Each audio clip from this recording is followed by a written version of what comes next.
Welcome to Inside the DFS Studio. Holden here, and today I've got JJ from Run Pure Bets, but also the Run Pure Sports side because he does DFS all the time. He and I came up with a decision to keep it non-raunchy today. JJ, wonderful to see you, my friend. Happy New Year. And what's going on over there in the world of the Apricena household? Yeah, pretty close to the punctuation there. Everything's going good here. Everything's going good here in the Dirty Jers. You know, we're day one into 2021. So hoping for a better year than 2020. But yeah, no, excited to do this, and I already have my blockers on. So good. You know, my language will be simple today. Nothing good crazy. To hear. That makes me happy. Today we're going to talk about JJ's DFS process, his betting process, how he learned to bet, where he learned to bet. His grandma shitting all over the place. It's going to be fun. So usually, JJ, when I talk to people, I try and figure out the people they surround themselves with. Here's just one public letter that was addressed to you. JJ, why do you always feel the need to mention me? Bottom line, comparing me and you is like comparing chicken salad to chicken shit. And why I don't go on video with you is you edit me out like a cunt. I should have shot my load out the window 30 years ago. If you couldn't tell, that was JJ's father. And you guys have a special relationship. That's very special, JJ. How did you guys get so close to where he could go on Twitter and call you a cunt? I mean, you know, he's got an interesting personality for sure. He's old school Italian. You know, my family's old school Italian. All of them grew up in Lodi. I'm not sure how familiar you are with Jersey, but, you know, 20, 30 years ago, Lodi used to be like just a huge Italian town.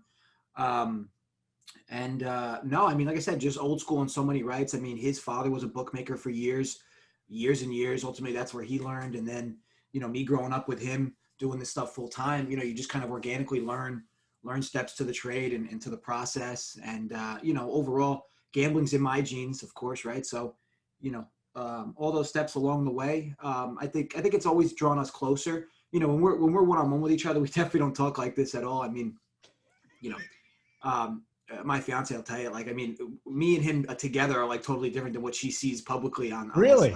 Yeah, but you know, for the most part, it's all for some fun and laughs. But you know, we definitely get our shots in on each other, you know, separately as well. But it's all in good love. I mean, I know I've had some people be like, "How could you let your father talk to you?" Like, I mean, but at the end of the day, it's all in good fun. It's all in good love. Yeah, I think it's terrific. October 26, 2020. Stop telling people I'm your dad. It's embarrassing, you fucking twat. Grow some balls, and thanks for not getting me a birthday gift, you cheap cocksucker.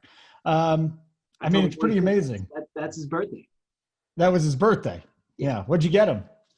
I didn't get him anything. We never did.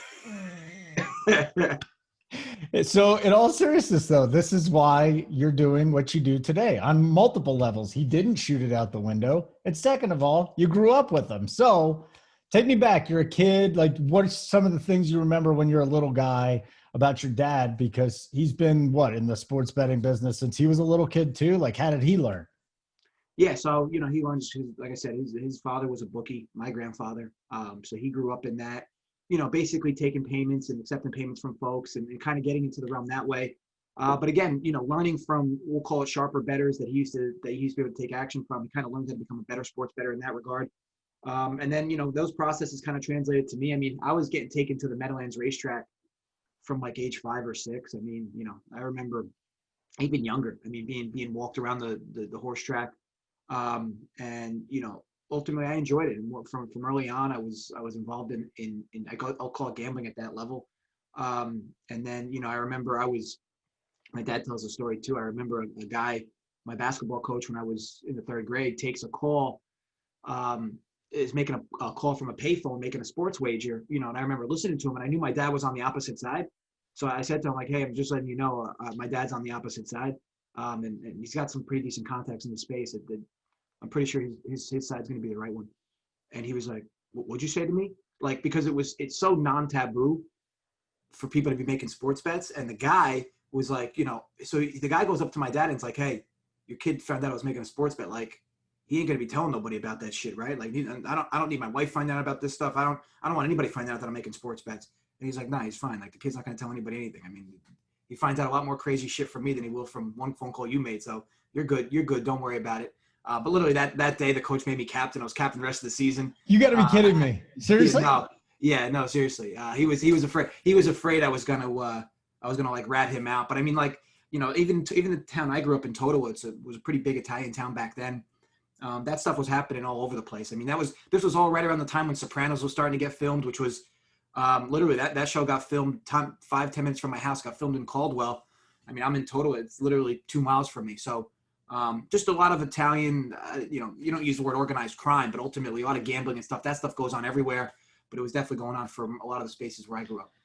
Yeah, I remember because my family's from Brooklyn, and and I used to laugh at this name all the time. He's like, yeah, we used to place bets with Benny the Fish. You know, and you grow up, it's like, why is the guy the fish handling bets? I don't understand why this is happening. Did you ever see anyone get the shit beaten out of them because they didn't pay up?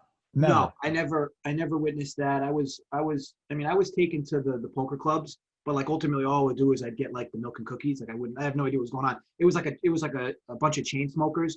I remember like hated going because I just consistently would breathe in the smoke, but they give me milk and cookies to kind of like hold me over. But yeah, I mean, I can only imagine the type of conversations that were going on in there that I couldn't understand. A lot of people speaking Italian. But yeah, I mean, you know, kind of glad that period of my life's over. But yeah, I mean, you still see stuff like that, right? You still see like these like little Roma clubs all around certain towns where these guys end up knowing more than the police officers do in the town, right? But no, it's like I said, it's I don't think it's ever going to change. I think it's a little less now than it used to be.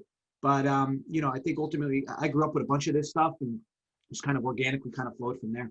Did you get tips and stuff for bringing them milk and cookies? Like, how old were you in this place? No, I mean, I was just given the milk and cookies. I wasn't. It was just kind of like my dad's like, I got to be here for a few hours, so you know, just hang out. What you got to do here? Here's some milk and cookies. And what was do you remember like the first bet you remember placing? What was it? Do you remember? Oof. Because I'll let you think about it for a second, because I actually do remember, and I think I was 15 or 16. I was working at Wendy's, and this real asshole there. I was living in Chicago. He was like, "Oh, the Bears are going to kill the Cowboys in the playoffs." The Cowboys were coming off that 1-15 season all those years ago before their dynasty. I'm like, no, they're much better than the Bears. Ended up beating this guy. He wouldn't pay me. So me and my friend ended up dumping trash all over his car. And then my friend got fired because he tried to break the window, and the boss, it was just a disaster. But I won the bet and ultimately got the money from him weeks later. What was the first bet you remember placing? Oof. I mean, I don't know about actually remember placing, because like it's tough when you grow up with somebody like my father. Like it's always like you're always kind of talking about sports, and when you know I probably was quote unquote having money at risk probably at age like 10 or 11. I mean, it's just not like officially, but like if I say to him, hey, look, I think I really think this side wins. It's like, all right, what do you want, $5-10 on it? And it would basically be that. I'd never pay him if I lost, but if I won, he'd always give me the winnings for it. But as far as like official bets, well, that's a tough question. I don't really. All right. So let's go back here, and I want to get into your process for the week. Let's just say NFL just ended on Sunday. Or actually we're in the middle of Sunday. You placed all your bets already. When do you start looking at Monday Night Football? When do you start looking at later in the week? And can you just sit back and watch a slate of football, or do you have to always look ahead and try and find the right line going forward? I'll tell you what, this year's been so different for me than previously. You know, typically I really like to bet football on Monday mornings. You know, I like to look at so first of all, you know the look ahead lines, right? From the week prior. Typically those are out like Thursday, Friday, the previous week for the next week moving forward. A lot of spots won't have the look ahead lines, but now it's there's some of the books are starting to really post them really early. That used to be my always process. I used to love betting NFL the previous Monday, 6 days in advance. But man, COVID threw a big wrinkle into things this year. Like, and I can't, and it's one of those things, and I've discussed this with my dad too. Like, you can't, if breaks aren't going your way in relation to COVID news, it's not like something's going to like fix itself. The sample's not big enough. So like, don't get me wrong. If we were in a COVID time period for a decade, okay, yeah, I'm sure over that sample, it'll fix itself. But in a 1 year sample, I mean, if you're getting snubbed by COVID news against you, the sample's not big enough for that for you to know that it'll correct itself. So I've more or less stopped betting football, especially college, on earlier in the week. So I usually bet NFL Monday, college on Tuesdays. I stopped doing that completely this year, but I'm hopeful to get back to that process next year, because to me that's the easiest way to do it. I like hitting opening lines. And then, so it adds an extra wrinkle too, because typically when I do like YouTube content, I typically try to do my content as close to the game as possible. So usually the bet I'm getting is usually not the same number I'm giving out. Usually I'm getting a better number earlier in the week and then giving out the worst number when I do the videos. But ultimately this year, like I said, you kind of have to make adjustments, right? I mean, life evolves. You kind of got to evolve with it. If I continue to stay in my same process where I bet games super early, I mean, sure, it might even out. But man, I've been snubbed so much with COVID news against me this year that it's just been kind of tough to swallow. But yeah, I'm looking forward to next year, going back to my process, studying the games on Monday, running some numbers, trying to handicap all angles earlier in the week, project line movement, try to make sure I'm really getting the best numbers. That's the big thing too, Holden, right? Like you could handicap on a Monday, but like if you handicap a game and you're pretty confident the market's going to move it further for you, then you sit on it, right? You sit on it, you wait to hope to get a better number, because at the end of the day, that's our ability to read the markets is almost just as important as our ability to handicap the games, because ultimately, the number is the most important part. And I really pride myself on that ability. But again, that ability has been kind of hindered this year by impromptu COVID news, basically weekly. Well, I mean, it happened over the weekend. Over the week, San Jose State, like hey, all their good players, let's not play, right? Yeah, I mean, San Jose State's a perfect example. Nothing you can do.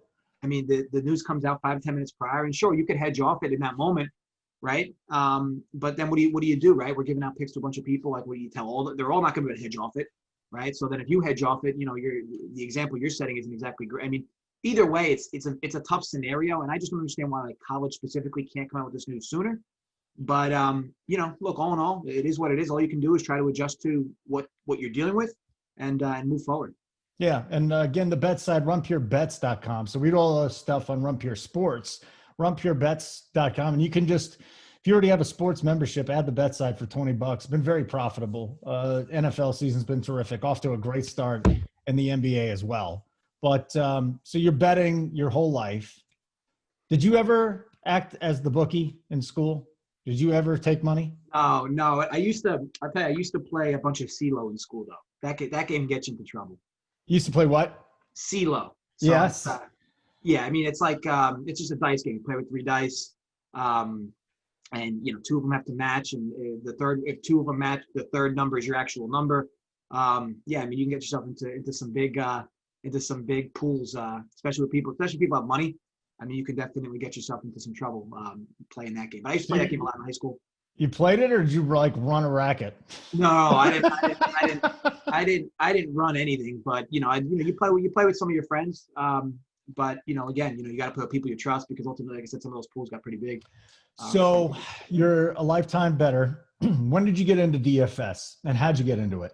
So DFS, I had a buddy of mine tell me that he found out about a site called FanDuel.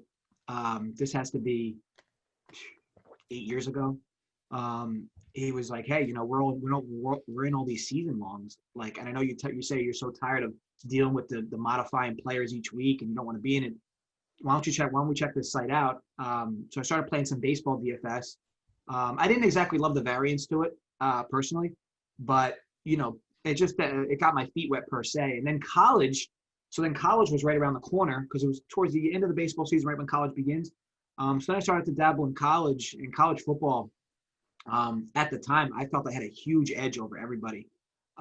Specifically in college football. I also did college basketball as well. Did some college basketball content, but college football, hands down, back then was my best sport for DFS. I just used to feel like the pricing was never right. There wasn't enough people providing content. If you researched the right things, you would always be a step ahead of everybody. I just felt like almost weekly I had the optimal lineup.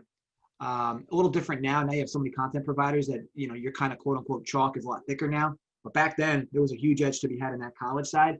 But then, like I said, I started dabbling into NFL, and I never do NBA. I mean, that's definitely not for me. But definitely college basketball. I started dabbling with tennis about a year or 2 ago as well. I enjoyed that. On the DFS, I haven't been in tennis for a while, but on the DFS, and I did that about a year ago. Started doing it. But yeah, kind of got started in that way with baseball, moved over to college football, and then, kind of year round, a full-time dabbler now. How do you bet tennis? It's huge. Isn't it like the biggest sport in Europe to bet on? Like one of the biggest sports. How do you even bet tennis? I don't understand it. I love watching it. At least I used to there's a lot of great American men's tennis players and women tennis players, but there haven't been any for the last 20 years. So I haven't been as interested. How did you get into it, and how do you bet tennis? Yeah, so I got into tennis from my father. I remember it was probably 4 years ago. I went down to see him for Virginia, and he had a bunch of the TVs lined up, and he was watching. It was one of the majors. I don't remember which one. And he had like 3 or 4 screens up and watching tennis, and specifically the women's side. And he was just talking me through some angles and why the sport's beatable long term. And ultimately, I just kind of from that point on, I kind of loved it. Now he's more on the women's end. I've kind of developed myself where I'm a little stronger on the men's end. But for me, the sport from a swings perspective, no pun intended, there's no sport like it. From a betting angles wise. I mean, literally, you got folks that go from like -3, -400 favorites to +200-300 dogs within 30 to 60 seconds, and kind of like soccer in that regard, where like a goal can kind of really change things. Breaks a serve can really swing the lines. But ultimately, as far as handicapping in the process, you're more or less just looking for price gaps. I think ultimately derivatives you can of course play with in terms of betting spreads, like Federer -7.5 games or -2.5 sets or whatever. But ultimately, it's all about finding those price gaps, kind of like money line betting baseball, where maybe you see a team like the Yankees are -180, and you're like, they probably should be -220. You get that 40 cents of value, so you hit them at 180. It's kind of like that. You see 2 players match up, and you kind of know what your numbers are based on the certain situation. You also have to, the tennis sport, you really have to watch a lot, because it's a sport that's built upon a lot of confidence with players. Some players, they're elite for short periods of time, and then it's like they lose their confidence and they're just not the same player anymore. But the odds don't always reflect that. So you're always looking for those types of gaps. And tennis is a very emotional sport too. You need to level that when you're handicapping. But out of the way, it's one of my favorite sports to handicap, just because it's challenging. It's challenging. It's more than just numbers. It's with the way the scoring works, it's a very emotional sport, and I have a lot of fun handicapping. Like in-game betting, is it your favorite, or like handicapping and just going into it? I mean, just overall, the research that goes into it. Like, I think a lot of people do surface level handicapping with tennis, like, head-to-head record, or last 4 or 5 games played, or this person's record on this surface. A lot of surface, again, no pun intended, but surface level handicapping. And you could really dig much deeper into that. Again, if you know the right information to look for, to really find those price gaps that you're really looking for to be profitable long term. So, I guess advice for the bettors out there is what it would be. Is there any way to gain an edge in the National Football League? When this drops, we'll be headed into the playoffs for the NFL. If you're watching this years from now, it's amazing. Just look how handsome we were back in the day. But how do you get an edge over the books in the National Football League? How do you do it? So the kind of the not so much the wise old saying, but I mean, NFL is a sport you more or less have to bet early, or you used to have to bet early, because you have to get early lines, right? Because your sharper syndicate money is going to hit those lines early. Okay. So you got to get the numbers you want early, or you wait until Sunday and then you just kind of fade all that movement, because at least at that point you're getting the best number. As far as NFL, typically you want to bet early. You want to, and people need to get out of their heads. Like there's a large group of people in betting sports nowadays that like, they won't bet a game because it's like quote unquote too square. But like it's so silly. I mean, you bet good numbers, whether you consider it square or not. Like, some people will be like, I don't want to bet the Packers -3 because all the public's going to be on the Packers. Well, maybe, but I can tell you this, there's also going to be a lot of sharp syndicate money that's on the Packers, specifically at 3 and 2.5. Okay, sure. Once it gets to 3.5, you're not going to see any of that syndicate money on them anymore. 4, 4.5. But it's all about betting numbers and getting good numbers. When you tease in the NFL, make sure you're always doing it, the Wong variations where you're moving through key numbers, 3 and 7, maybe 7, 10. And overall, just staying disciplined. Like, there's no reason for you to be betting, 4, 5, 6 games in the NFL every Sunday. Pick your 2 or 3 best. Maybe if you like to dabble with a player prop here and there, or a derivative, but pick your 3 or 4 best bets for a given week, and that should be what you stick to. You don't need to bet every single primetime game. You don't need to be, you don't need to be dabbling in every single playoff game. You don't need to have 4 or 5 bets in one game. It's all about staying disciplined, finding value within numbers, and looking for, what I always say is the best bet for a game. Okay. You don't need to be looking at, I like these 7 bets this week. And then, look for your best bet to make in a given game. It doesn't always have to be the spread. It could be a team total. It could be a first half team total. It could be a first half bet. It could be a first quarter bet. Your research needs to dictate where you land on betting. I think NFL, a lot of people stick to, full game spreads, full game totals. Whereas you have so many options, especially during the playoffs. There's gonna be a plethora of options for you to bet in the derivative markets for these games. I mean, target your best bet. Don't settle on just full game spreads and totals. What are some of the stats that you use for coming up with player props? How do you do that? It's big. I love it. By the way, as of this taping, headed into week 17, after getting off to a 5-0 start to start the season, my 0-3 on our betting show on Sunday morning. So basically, I might just take this week off to ensure an above 500 record because I'm a pussy like that. But how do you do it? How do you come up with the player prop market here and deciding on which way you're going? So player props is a little different. Now, I'll be honest, I don't consider myself like a super sharp player prop guy. I'm more or less, because again, I'm more betting market person. Like I'm more team handicapping. But you're good at it. I guess, but I'm more team handicap. So player props specifically, for me, it's all about looking for targets. Okay, like for instance, if you're gonna do receivers, like I could care less how many receiving yards XYZ player had in the last 4 or 5 weeks. I want to know how often this dude's being targeted. Like I want to know if I'm betting a receiver prop over specifically a big number, that the guy's going to get me 10 to 12 to 15 targets in a specific game, specifically against a matchup. Now, you also might look for, certain corners that are out, certain starters that are out defensively, certain defensive coordinators. Like we've said this all year, a guy like Jim Schwartz never doubles wide receivers. So you can almost inevitably almost always target top receivers versus that Philly secondary's props over. It's not like a cash cow, but you're not going to lose money doing so. It's little things like that, like running backs. So, running backs. Like some people are always like, oh, well, I like this running back's prop over the yardage. Well, why not dig a little deeper? Like, why not look at how many carries he's going to get? Because if you're projecting to go over his yardage, you probably think he's going to get a lot of touches. Does it make more sense for you to bet his yardage over or his carries over?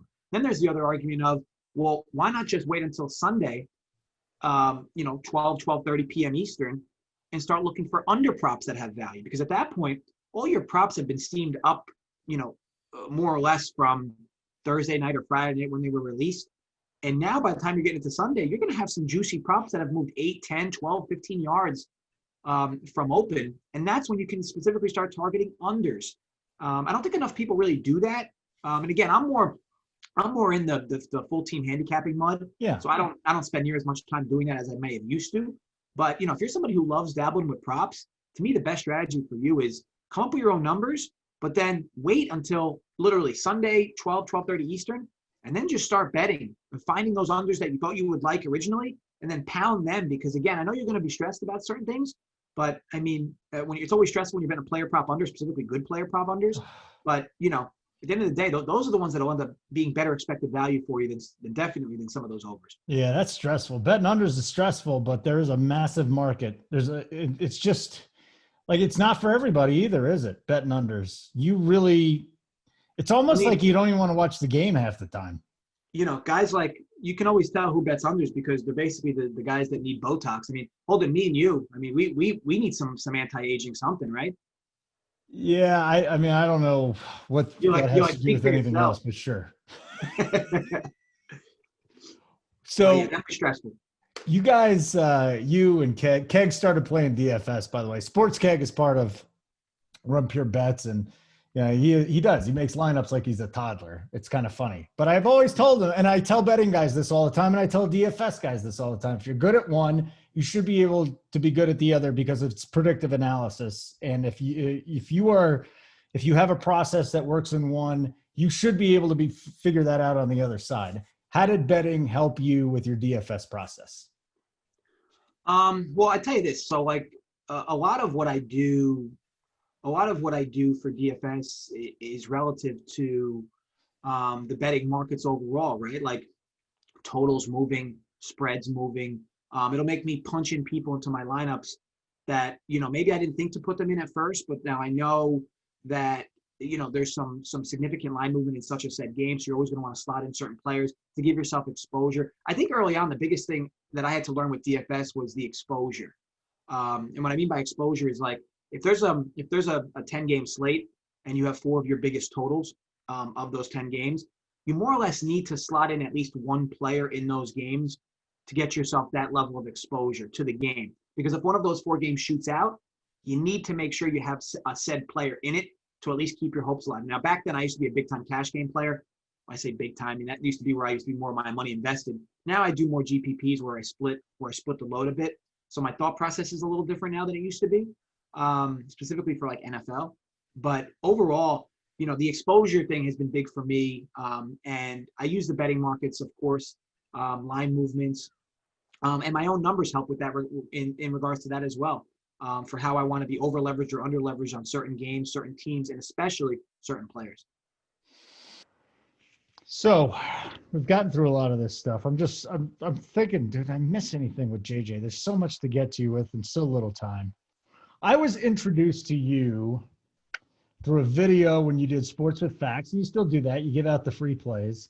The first time I saw you was one of the best YouTube videos I've ever seen. You were talking about your grandmother. Are you texting her right now? What's going on? No. Your grandmother, she has a problem once in a while. If you could go back and tell that story again, because I feel like probably 3/4 of the people watching right now have no idea how integral of a part of your life she is and how she has problems. Yeah, she got some problems with the bowels. It's been a problem. It's been a problem for probably the last 5 to 10 years. She's 92 years young. Actually, she's going to be 93 in 3 days. So happy early birthday. Happy birthday, Grandma. But yeah, so basically 3 to 4 times a year, I'll call it quarterly. I take her to this Italian restaurant that she likes, about 2 miles from her house. She lives out in Garfield, New Jersey. This place called Benzi's. It's a restaurant right off Route 17. She loves the place, so I take her there. And this one trip I took her there. Yeah, I mean, she ordered scallops, washed down the scallops with a cappuccino, which I knew was kind of like dynamite for her. But I didn't think anything of it. So we pay the bill. I go grab the car. She's coming in, it's moving slow. So I pull the car around. She's waiting outside the restaurant, and I pull the car. I'm in the middle of the street with the car, and I'm like, Nan, you all right? And she's just standing there, not saying anything. Right? She's like, hey, I'm fine. Just give me a second. And a few seconds go by, and then she starts moving. She walks by the car. When she walks by the car, this like woof of shit like comes in through the window.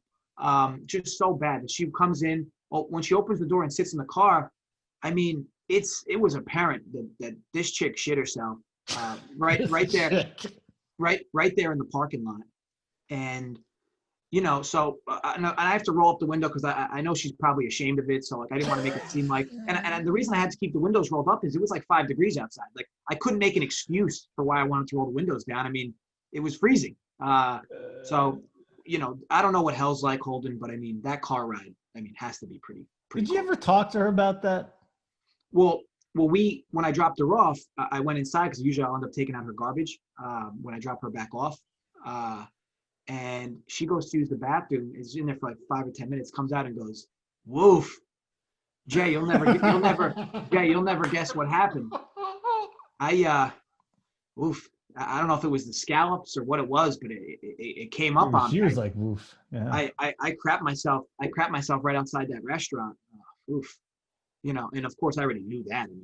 You knew it had happened. Yeah. Yeah. But she's notorious for this. She went down to my dad's about 2 years ago, and she crapped herself in a Walmart. Yeah. Yeah. She was trying to get a certain group of pots and pans that were on sale, and like she was afraid somebody else was going to grab them before, so she wanted to grab them before, and like that time difference ended up being a little too late. And so my dad had to be in a car with her with her crapped pants. It's just a reoccurring theme with her. But look, that's why it pays to get older, right? I mean, you could do that kind of stuff, and it's never frowned upon. Yeah, you just don't care anymore. I think it's at that point you just don't care. So I'm going to wrap this up with some time management thing. Actually, I want to know about all you guys, like how you get your day going. So let's say it's Monday morning again, and we're sitting here, and we got NFL playoffs, we got NBA, we got college basketball, we got the college football championship that'll be coming up soon. We got all these sports out there. What's your day like? When do you wake up? How do you go through this? Do you spend any time with your girlfriend or your dad? Or is it all work? How much is it work? How much is it play? What is your week like? How do you prepare for this? Yeah, I mean, I typically keep myself to about 2 sports at a time. I don't. I know there's a lot of people that will dabble in more than that. I just kind of find that I bite myself when I try to handicap more than 2 sports at the same time. It also becomes extra stressful. It's just I found for myself it's a good happy medium to never handicap more than 2 sports at the same time. So for me right now, it's college football and NFL. Once college football is over, which it'll be over very shortly, I'll switch over to college basketball, and then once NFL's over, I will switch into tennis, which will start picking up again in the middle of January. So it'll be college basketball and tennis at that point. And again, for me, the 2 sports for me keeps a decent work-life balance. I don't go crazy with research with 2 sports. And I also don't go crazy stressing out games. And again, I'm what you'd more or less call a very mild better in the form of what I'll call quality over quantity. I typically only bet about 3 to 4 games a day in total. I mean, sometimes a little less, very rarely more. So for the most part, I'm really just going through each game, trying to find out where I have the best edge overall. And then once I land on those 3 to 4 games, those are the ones I end up firing on. But the research for me, it'll start early in the morning. I'm not exactly what you'd call an early bird. I typically don't get up before like 8 o'clock anyway. But I'm also not somebody that sits in bed till like 10. It's usually between 8 and 9 is usually when I get up every day. Kind of start my day with a macchiato, as you already know. Yes, I do know. Just kind of begin researching from there. And again, you got to take days off too, because this stuff you'll especially when you're on losing streaks, you're going to be extra critical of yourself. Clear your head, take a few days off, do anything else other than bet sports, and then come back with a fresh head. I think a lot of sports bettors overall don't do enough of that and end up getting themselves into trouble. Remember, it's a long-term game. You make enough bets over short samples, 10, 20, 30 games, you're going to have bad losing streaks. When you have them, handle it in the best way you see fit, which for me is taking a few days off, but whatever that means for you, because ultimately that's the only way you'll be able to keep a fresh head. Because again, a lot of this stuff is things we can't control. What we can control is getting good numbers. The outcome specifically is what we can't control, especially in short samples. But if you're consistently getting good numbers long-term, you'll be all right. I forgot to ask you how you got hooked up with these guys here, with BigT and all the boys over at Run Pure Sports, because you had your own thing going. You had your videos going. Why'd you do this? Why'd you get into business? Yeah, so I remember DB reached out to me to do some stuff with Sharpside about a year and a half ago. I know Tony was involved with that as well. And then, of course, Cal got involved. I enjoyed doing content for them, and I was doing content for them. Nothing personal against them, for them, whatever. But I know Tony said he was going to start this thing with one Pure Sports. He wanted, me to do the bets end of it. So we talked through some things, and I've always respected Tony's work. And of course, Hoop and AP was somebody I had just met with all this, and I've always respected Mangone, JSU. So for me, it was a pretty simple yes, for me to come aboard. And then, the guys from the Keg, I had been on their shows and working with them, and we had been in talks to do our own thing for a while. So it just kind of, made sense for us all to kind of pair together, do it as a team. It's a lot of fun. It's a lot of fun that's growing too. Yeah. And again, you get a chance to check it out. Go check out runpurebets.com. There's a daily pick sheet there. We talk about tailing, and that's the other thing. God damn it. I keep thinking that I'm done with you. And then I got to ask you one more thing, because you're not a guy that tails very often, are you? I mean, you tail guys that you trust, but to me, I'm starting to learn there's an art to tailing, because I've always just bet my own picks. I've never bet other guys' picks. And now I'm in with you guys. I'm learning which picks I like and which picks not to like. Do you have any tips on like how to tail? So if someone signs up for the site and they look at all the picks there, how do they come up with the ones that they like? Should they just bet them all? Well, for the bets end, we always recommend that's what you should be tailing. I mean, tailing specifically the plays we put on that bet sheet, because those are our best bets, each of our best bets. Like typically, we rarely have over 2 or 3 plays separately on those sheets. So basically, if we're betting 5-6 games, we might give out more plays in the Discord, but our best bets on that sheet, we always recommend you do it. And as far as a tailer, like we always say this too, just because we put on the sheet doesn't mean you have to bet it. If you're going to make a bet and you're going to regret it if it loses, or you like the other side more, don't ever let us convince you to make a bet you don't want to make. I mean, if you like the bet or you're indifferent to it, follow it, sure. But I've seen often some of these guys get tilted when they make a bet that they like the other side and we posted the opposite, or they liked one side, we posted the opposite, and then they get tilted because they liked the opposite side originally if it lost.